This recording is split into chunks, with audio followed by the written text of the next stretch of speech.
Saúde em Dia.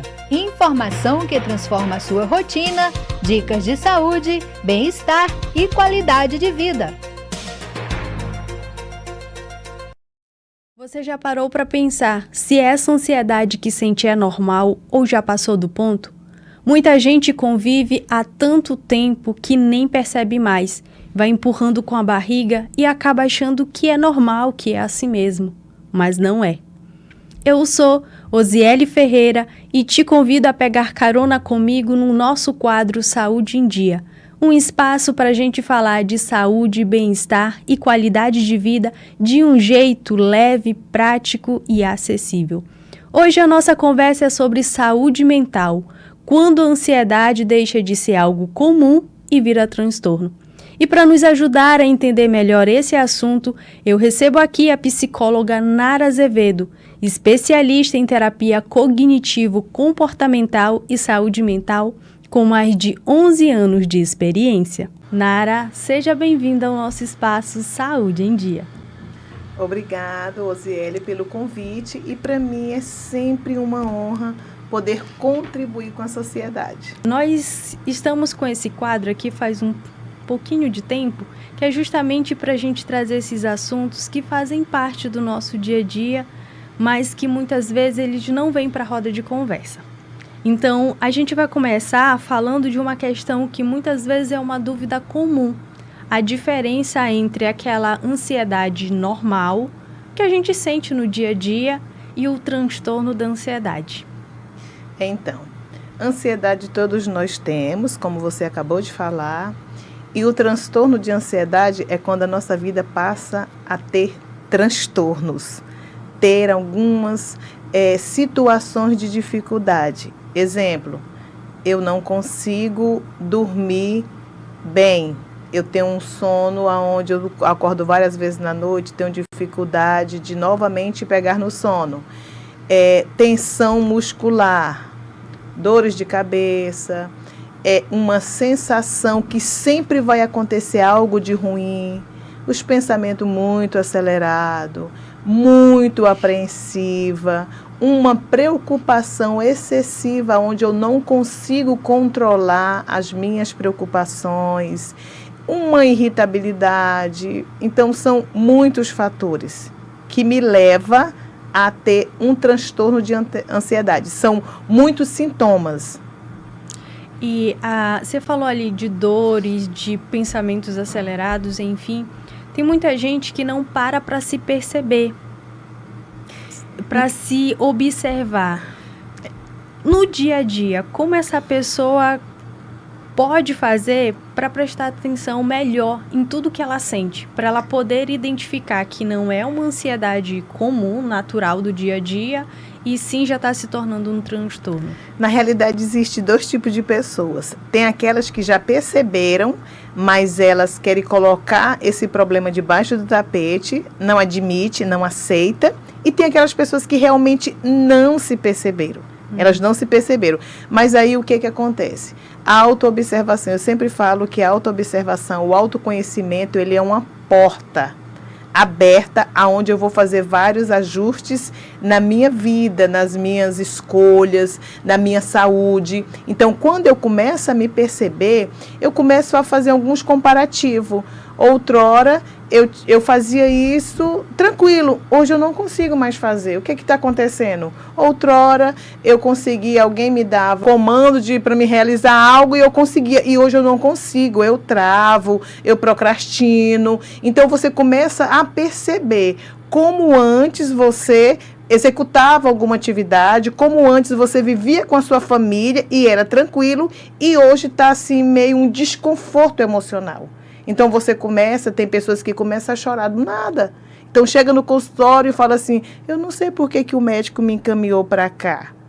Aí eu falo, você veio aqui por quê? O que você estava sentindo? Aí começa a chorar, não consegue nem falar. Então está no nível de adoecimento mental que a pessoa não sabe o que está acontecendo, não sabe o porquê e não consegue identificar porque não tem o hábito de se auto-observar.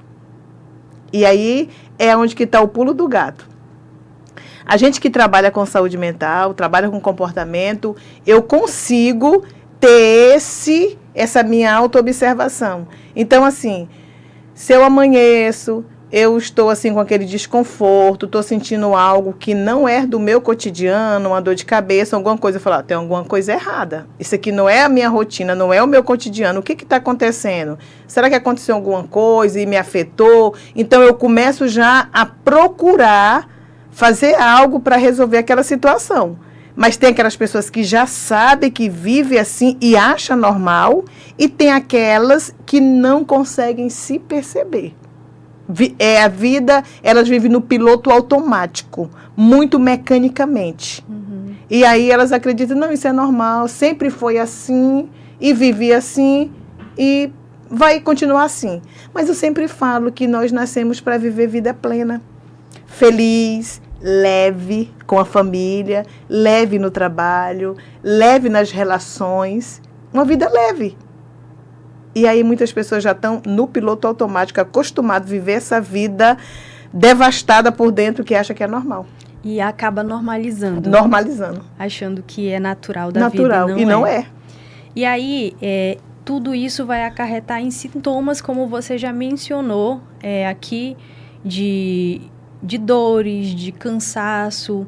Além desses sintomas, né, do pensamento muito acelerado, do cansaço, das dores, o que mais, falando fisicamente, são sintomas para essa pessoa já ficar no estado de alerta e se auto-perceber, se auto-analisar? Geralmente as pessoas têm um aceleramento no coração, têm uma impressão que o ar está faltando, né? Então, e outro comportamento também é um sintoma de pânico, que vai se acabar tudo, né? Então, é uma sensação terrível, que alguns chegam a desmaiar, mas eu sempre falo, eu nunca vi na história, não tem na estatística, não tem na literatura, crise de ansiedade levar a óbito. Não tem, mas é uma sensação, é um desconforto no estômago. Tem pessoas que sentem dores no estômago, desconforto urinário também. Tem pessoas que vai várias vezes no banheiro quando elas estão nervosas, fazer o número 1, fazer o número 2,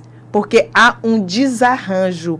É como se fosse são sintomas neuroquímicos, aonde o teu corpo todo ele responde negativamente a esses sintomas. Você falou ali do desconforto, né, da dor de barriga, muitos têm até ânsia de vômito e tudo mais. Isso daí ainda está na fase do normal ou ainda já está caminhando para o transtorno? E tem muita gente que não tem um transtorno, mas sofre daquela ansiedade que, eu vou palestrar, me deu dor de barriga. Eu preciso apresentar um trabalho, eu fiquei com dor de barriga. Então, por isso que eu fiz essa pergunta. Você ainda está nesse campo do que é considerado normal ou já está extrapolando para o outro lado? Na realidade, quando eu vou apresentar algum trabalho, quando eu vou falar em público, que eu sinto alguns sintomas como a dor de barriga, muitas vezes naquela noite eu não dormi bem. Se ficar só nisso, só nesses sintomas, tá tranquilo. Mas a gente entende que quando a minha mente, ela já está muito acelerada, no sentido de eu não conseguir mais me concentrar, eu não conseguir mais controlar os meus pensamentos, e geralmente os pensamentos são só em coisas dramáticas, em situações de risco, aonde eu tenho uma irritabilidade muito grande, eu tenho um desconforto muito grande, aonde esses sintomas me fazem paralisar. Aí já é um transtorno. Mas passou aquele evento, tá tranquilo? São sintomas nossos mesmo de preocupação normal. É porque, assim, a saúde mental, ela é muito individual de cada um. Aquilo que para você é muito tranquilo, que você faz, você apresenta um programa, você fala em público, é muito tranquilo. Para mim já é algo mais difícil. Aquilo que para mim é um tiro de letra, é tranquilo, para você já é algo que tem uma certa dificuldade. Então, a saúde mental, a maneira como eu percebo, a maneira como eu significo cada evento, ela difere muito de uma pessoa para outra. Mas a gente entende que se eu me preocupo porque eu vou falar em público, vou apresentar um trabalho, eu sinto esses sintomas e fica só nisso, é tranquilo. É a ansiedade normal que nós temos de nos preocupar. A ansiedade, ela nos faz ser pessoas mais organizadas. Porque se eu vou falar em público, eu já procuro ali me organizar, ver o que eu for falar. Eu vou estudar aquele assunto. Então, a ansiedade normal, ela me organiza. A ansiedade, o transtorno de ansiedade, ele me paralisa e me traz prejuízos. Então, o sinal de alerta, a luzinha vermelha, ela deve estar aí nesse ponto. Está aí nesse ponto. Limite. Se eu fiquei nervosa por esse evento, mas terminou, está tranquilo, eu sigo minha vida normal, é tranquilo. Mas, se esse evento é só um dos muitos eventos que em tudo eu tenho dificuldade, aí eu tenho que acender um sinal de alerta. Né? Eu tenho dificuldade nos relacionamentos, por ser muito irritada, impaciente. Eu tenho dificuldade no ambiente de trabalho. Tudo eu olho com maus olhos. Eu acho que as pessoas estão olhando para mim diferente, as pessoas estão me recriminando. Então, há uma inversão. Eu costumo dizer que são distorcimentos de pensamento. A pessoa que ela tem um transtorno mental, ela tem uma distorção de imagem, de pensamentos em relação a todos e em relação a ela mesma. E tudo isso ela cria na própria mente, cabeça. Na mente, porque a mente já está adoecida. Nesse caso, então, a gente vai falar aqui da prevenção. Como eu posso fazer para blindar minha mente justamente desses pensamentos que vão me sabotar? Que vão fazer eu percorrer um caminho que não é saudável e me prejudicar no trabalho, na família, enfim, nas minhas relações. O primeiro passo que eu sempre falo, nós precisamos primeiro reconhecer que eu preciso de ajuda. Porque enquanto eu não reconheço as minhas emoções, enquanto eu não consigo fazer essa autoavaliação, eu sigo doente. Eu sigo doente, adoecendo as pessoas, prejudicando os ambientes de trabalho que eu estou, a minha família e aonde eu estou. Então, o primeiro passo é fazer uma autoavaliação. Eu me avalio e falo assim, eita, aqui o negócio aqui está difícil, né? Depois que você se avalia, que você consegue detectar que tem algo que não está legal, procura ajuda profissional. Todos os postos de saúde, nós temos médicos, aonde esses médicos eles estão habilitados a você chegar lá e dizer o que você está sentindo. E ele vai fazer uma avaliação e dar um diagnóstico. E lá no postinho de saúde mesmo você pega a referência. Se lá no postinho do teu bairro não tem um psicólogo, aonde que tem psicólogo mais próximo? O médico mesmo vai dar um encaminhamento. Então, você conseguiu identificar, você já foi no médico, o médico disse que você está com uma possível ansiedade. Atividade física. 40 minutos de caminhada, gente. Nós liberamos no nosso organismo dopamina, noradrenalina, muitos hormônios que ajudam a combater a ansiedade e a depressão. Qualquer tipo de atividade física que demanda você esforço, você libera, o teu corpo ele libera esses hormônios que ajudam a combater a ansiedade e a depressão. O ambiente familiar ele é de extrema importância. Você tem um ambiente familiar onde existe um respeito, onde existe uma harmonia entre os membros daquele ambiente. O ambiente de trabalho também é você fazer pausas na tua vida para ter um lazer, tanto com a família como com pessoas que não é da família, mas que você tem amizade e você gosta. Então, esse momento de tempo de qualidade, que a gente fala que é tempo de qualidade, ele é um forte protetor contra qualquer tipo de adoecimento mental. É você ter um ciclo de amizades saudáveis. É você tirar tempo para você ter com a sua família. A fé também. Outrora, a Organização Mundial de Saúde dizia o conceito que saúde era um bem-estar físico e emocional. Algum tempo atrás. E aí eles começaram a estudar e a perceber que não era só físico e emocional, mas que o conceito de saúde é um bem-estar físico, emocional e espiritual. Então, traz aí a fé. Então, a fé ela é fator de proteção também para me proteger contra qualquer tipo de transtorno mental. Então, aquela pessoa que tem uma vida, uma prática na sua rotina de fazer oração, de fazer uma leitura da palavra, além ali da atividade física que você citou, Eu acredito que a alimentação também deve contribuir, o sono deve... A água, o sono. Então, incluir nessas práticas a oração e a leitura da palavra também é uma forma de ajudar essa pessoa a combater esse transtorno? Sim. Já foi feito várias pesquisas, e essas pesquisas elas não foram feitas por pessoas cristãs. Foi feita por cientistas mesmo que estudam, né? Nos Estados Unidos é um berço onde tem muitas pesquisas, e eu vi e li 2 pesquisas, uma fala sobre a oração e a outra fala sobre a leitura da Bíblia. Então, essas 2 pesquisas, eles fizeram com pessoas onde eles colocaram essas pessoas isoladas, né, aquelas que tinham transtorno mental ou que fazia uso de droga, elas colocaram 2 grupos. Um grupo ia fazer oração e leitura da Bíblia. Uhum. Outro grupo ia ter uma vida mesmo normal, sem fazer a leitura e nem a oração. Depois de 6 meses, né, eles fizeram a pesquisa, e o que eles encontraram? Eles fizeram um mapeamento no cérebro.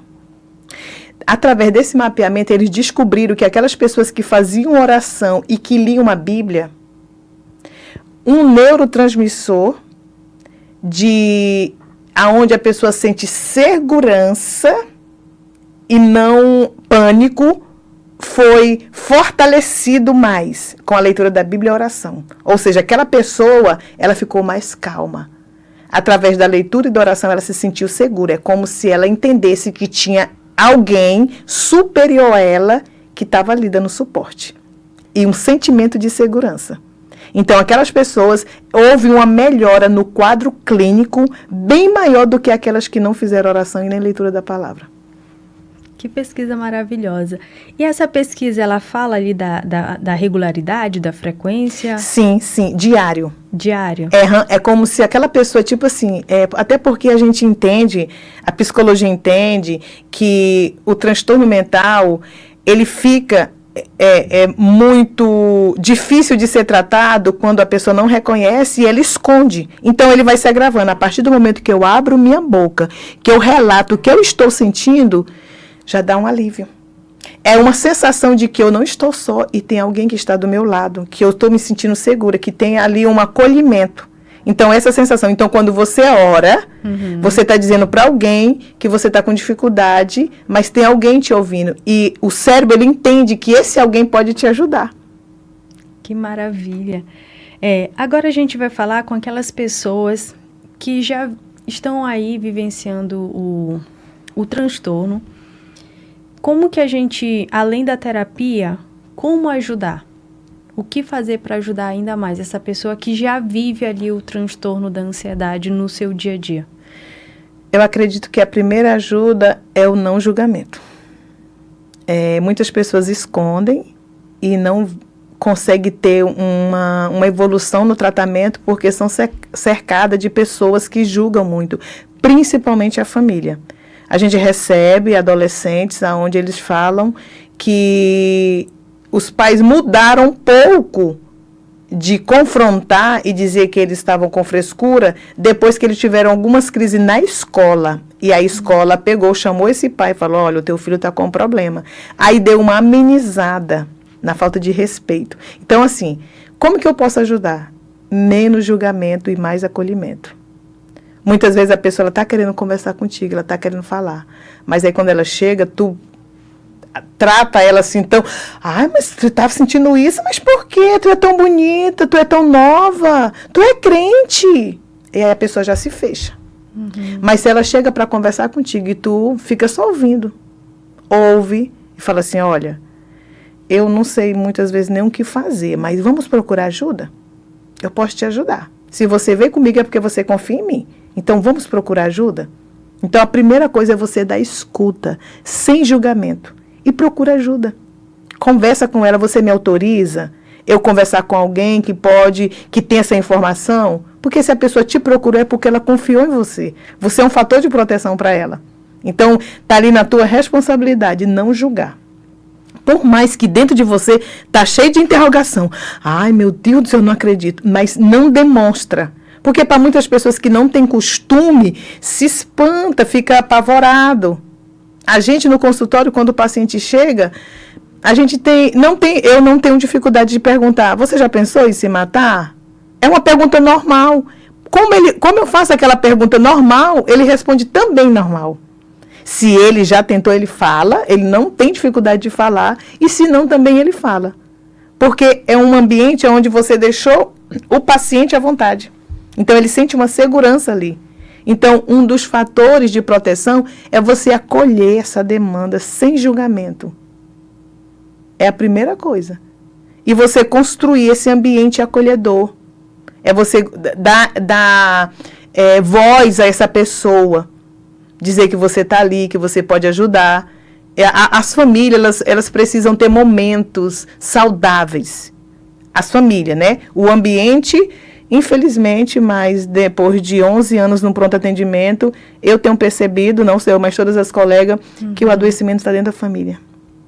Uma família disfuncional, aonde as crianças presenciam atos de agressividade, o pai e a mãe, aonde é com eles, aonde é uso de droga. Ontem eu recebi uma adolescente de 14 anos extremamente adoecida. E ela falou, né, que ela presenciou muitas vezes o irmão chegando em casa querendo bater na mãe, né, com o uso de droga, álcool. Então, esse ambiente muito disfuncional, com muita agressividade, ele está produzindo um adolescente, uma criança com problemas de saúde mental. Então, o pai e a mãe, eu sempre costumo dizer, ele é o ponto de equilíbrio. Eles que são o equilíbrio na família. Então, quando você consegue fazer com que esse lar, ele tenha uma sintonia, ele tenha uma harmonia, o pai e a mãe têm problema, tem algumas coisas para resolver? Tem. Resolve só entre eles. Não permita que as crianças presenciem isso, porque você está entregando para a sociedade uma pessoa doente. Um possível usuário de droga. Um possível pessoa que vai furtar lá na frente. E isso é muito triste, né? Que a família que deveria ser essa proteção, esse ponto de equilíbrio, esse ponto de acolhimento, e não é. Então, agora vamos direcionar uma fala para essas famílias que não sabem ainda como acolher esse adolescente, essa criança, esse jovem e até um adulto, porque a ansiedade, ela não escolhe faixa etária. Ela está ali presente em todas as faixas etárias. Então, como fazer, como as famílias devem abordar uma pessoa que sofre desse transtorno, que está passando por isso? Primeiro, a família, ela precisa ser muito sensível e ter essa observação, né? Muitas vezes eu vim de uma família disfuncional, aonde eu fui criada com muita agressividade, muita hostilidade, e aí eu vou construir uma família. E aí eu vou reproduzindo aquele comportamento. Eu vou dando continuidade a esse ciclo e eu não me percebo. Eu não me percebo. E aí, do jeito que eu tenho um adoecimento, eu sou ansiosa, eu tenho uma predisposição a ter depressão, os meus filhos também vão ter. E aí, como eu te falo, é o desconforto emocional. É uma irritabilidade, é muita agressividade, eu estou o tempo ali toda armada. E isso vai muito da questão. Gente, eu vou observar as outras famílias. As crianças, quando elas começam na idade escolar, elas começam a perceber, com a conversinha com os colegas, que a família dela é disfuncional. Aonde o coleguinho fala, lá em casa, o papai e a mamãe, a gente sai para passear, final de semana a gente foi para a chácara, final de semana a gente foi para casa da vovó, nas férias a gente viajou. E aí aquele que não tem isso, ele começa a observar, a minha família não é normal. E a criança, ela dá sinais, ela pergunta, a criança, ela se isola. Então, o pai, ele não precisa ser profissional da área da saúde. Ele só precisa ter sensibilidade. Ele precisa ter bom senso, coerência. De que uma família onde o nível alto de violência vai adoecer e traz mudança de comportamento, ele só precisa ter bom senso e saber que vai adoecer. Mas é tipo assim, parar. Mas, infelizmente, Osiele, a gente atende pais e mães, principalmente homens. Eles têm uma dificuldade muito grande de aceitar que o filho tem um adoecimento mental. E aí a gente entende que, talvez seja por ignorância, ou por muitas vezes achar que falhou na criação. E aí tem aquela questão do orgulho, né? De não reconhecer aonde que eu errei, né? Será que eu agi tão grosseiramente com o meu filho? Não, então para eles é melhor eles negar. uma situação e fala assim, eu não criei filho louco, eu não tenho filho louco. Fala desse jeito. E não aceita tratamento. Nesse contexto que a gente vive, que já se começou a falar muito de saúde mental, de transtornos e tudo mais, ainda existe pessoas com esse pensamento? Muitos. E, detalhe, pessoas que são extremamente esclarecidas. Pessoas extremamente esclarecidas. Elas dizem que elas não aceitam. E eu falo assim, infelizmente, o seu não aceitar não vai resolver. Só vai trazer mais um prejuízo para o teu filho. Infelizmente. O adoecimento mental não é questão de eu aceitar ou não. Está ali instalado. Está instalado. O teu não aceitar só vai trazer mais um prejuízo para o teu filho. Lá na frente, para toda a família. Mas ainda tem. Ixi, muito, muito, muito, muito. É mais fácil, Osiele, uma pessoa que não tem conhecimento procurar entender e buscar ajuda do que uma pessoa que tem, como eu te falei, na cabeça dessa pessoa que tem conhecimento, que tem um nível na sociedade ali colocado. É um ato assim de que eu falhei, eu errei. Então, para mim, é melhor eu não reconhecer. Triste, né? Nara, agora aqui no nosso quadro a gente tem um espaço que é a dica do especialista. É onde você vai deixar um conselho, uma recomendação fácil de ser aplicada no dia a dia, para a pessoa não inventar desculpa em cima e dizer, eu não fiz assim ou dessa forma porque era muito difícil de colocar em prática, não. Então, qual conselho você deixa, ou recomendação você deixa, para aquelas pessoas que ainda não se atentaram para a saúde mental? Ela cuida do corpo, ela cuida da intelectualidade dela, mas a parte emocional ela não se preocupa. Então, ouvindo agora a gente, né, você trouxe esses esclarecimentos e ela resolveu que a partir de agora ela vai dar mais importância para a saúde mental. Quais são as suas recomendações? Quais são os primeiros passos que essa pessoa deve levar em consideração?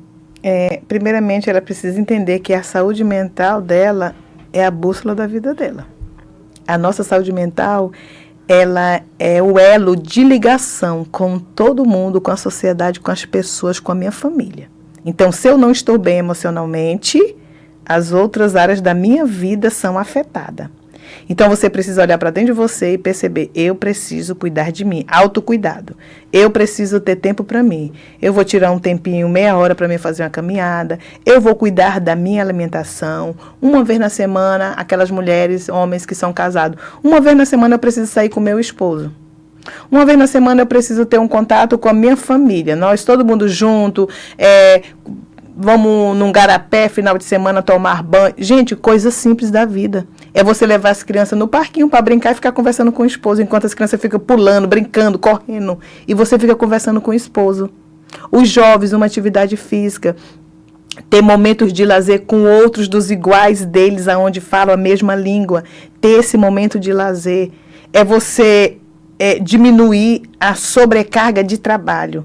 Tem pessoas que abrem a boca e falam assim, não... eu tenho um vínculo de manhã, de tarde, à noite. Tem as pessoas da área da saúde, principalmente, tem 3 vínculos, onde passa de 3 dias, 2 dias no hospital e conta como vantagem. E aí vai chegar um ponto lá na frente, elas vão estar adoecidas, os filhos adoecidos, o esposo adoecido, todo mundo adoecido. Então, tempo de qualidade. A primeira dica é tempo de qualidade. Tempo com você mesmo, um momento só com você, um momento com a tua família, um momento com o teu marido. É o momento com as amigas. Foi feita uma pesquisa que uma tarde, com as amigas, tomando um chá da tarde, uma conversa, um piquenique, equivale a 1 ano de terapia. Olha, 1 ano de terapia. Que maravilha. Então, são coisas simples que a gente parou de fazer, Osiele. A gente está ali no piloto automático, só trabalhando, e esqueceu de viver a vida normal anteriormente, como a gente vivia. É acordar de manhã, fazer o cafezinho para a família, levar as crianças na escola, voltar, passar no supermercado, fazer as compras, aí faz o almoço. Eu estou assim, eu estou nessa rotina. Eu tinha 2 vínculos, deixei um vínculo, estou afastada, e estou só em um. Porque eu percebi, eu falei, não dá certo, eu estou muito atarefada, eu estou muito acelerada, eu preciso desacelerar. E isso eu vou ter uma saúde mental de qualidade. Então, eu faço atividade física, tenho o meu tempo com o meu esposo, uma vez na semana a gente sai, uma vez na semana é com a família, intercalo. Então, sabe o que é? A dica é voltar a ter a vida normal, como antigamente.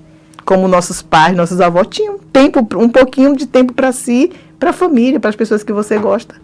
Tempo para olhar o tempo passar, O né? tempo olhar para passar. Eu falo assim, vai para uma praça, senta com o marido e fica conversando, jogando conversa fora. Ou foi feita uma pesquisa que olhar os passarinhos cantar, fazer caminhada olhando os passarinhos cantar, melhora a ansiedade.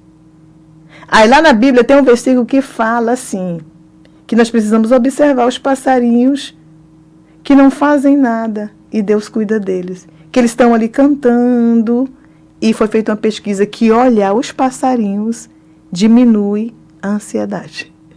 Fazer uma caminhada num lugar onde você tenha contato com a natureza. Que bom, que notícia boa, né? Pra gente aí se animar. Nara, eu agradeço aqui a sua disponibilidade por estar conosco esse tempo. Eu sei que foram informações preciosas, informações claras, que muita gente que tinha dúvida a respeito da ansiedade, do transtorno de ansiedade, eu creio que agora começou a clarear na mente dessa pessoa o que é saúde mental, como cuidar da saúde mental e como cuidar da vida em si para viver bem e viver melhor. Então, muito obrigada. E o espaço fica aberto para quando você quiser voltar novamente. Eu que agradeço e estou aqui à disposição no que precisar para falar sobre saúde mental. Que saúde mental é a bússola da nossa vida, é o elo de ligação com tudo. A ansiedade pode até fazer parte da vida, mas quando ela toma conta dos seus dias, do seu sono, de suas relações, é hora de parar e pedir ajuda. Se cuidar também é um ato de coragem. Se esse conteúdo te ajudou, compartilha com alguém que você ama. Vamos espalhar informação de qualidade com empatia e acolhimento.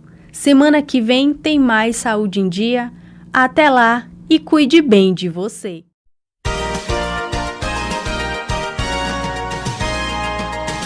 Saúde em Dia. Informação que transforma a sua rotina, dicas de saúde, bem-estar e qualidade de vida.